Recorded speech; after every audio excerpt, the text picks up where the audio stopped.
હવે સવાલ એ છે કે જ્યારે ચીનને ખબર છે કે સિયાચીનમાં ભારત મજબૂત સ્થિતિમાં છે, તો પણ એ ત્યાં કેમ માથું મારી રહ્યું છે? ચીનનો પહેલો બદ ઇરાદો એ છે કે ભારતને શાંતિથી બેસવા ન દેવું. એ સરહદ પર સતત એવી ખલેલ પહોંચાડવા માંગે છે કે ભારતનો વિકાસ અને ધ્યાન બંને ભટકી જાય. ચીન સારી રીતે જાણે છે કે ભારત આજે નહીં તો કાલે પીઓકે પાછું મેળવવાની કોશિશ કરશે. જો ભારત આક્રમક પગલું ભરે તો ચીન સિયાચીનમાં અટકચાળો કરીને ભારતને દબાણમાં લાવવા માંગે છે.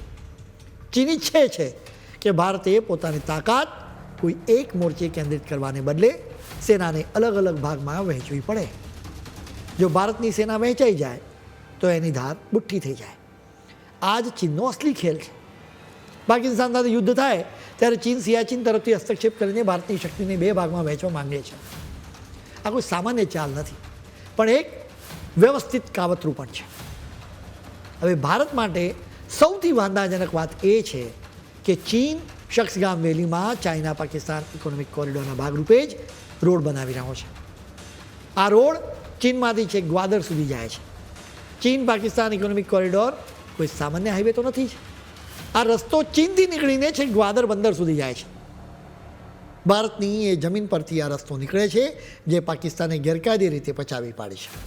પાકિસ્તાને પચાવી પાડેલા ભાગમાંથી આ ઇકોનોમિક કોરિડોર પસાર થતો હોવાને લીધે જ ભારત એનો સખત વિરોધ કરી રહ્યો છે. આ રોડ દ્વારા ચીન અરબી સમુદ્ર સુધી પહોંચવા માંગે છે. શખ્સગામ વેલીમાં થઈ રહેલું આ બાંધકામ એ જ કડીનો એક ભાગ છે.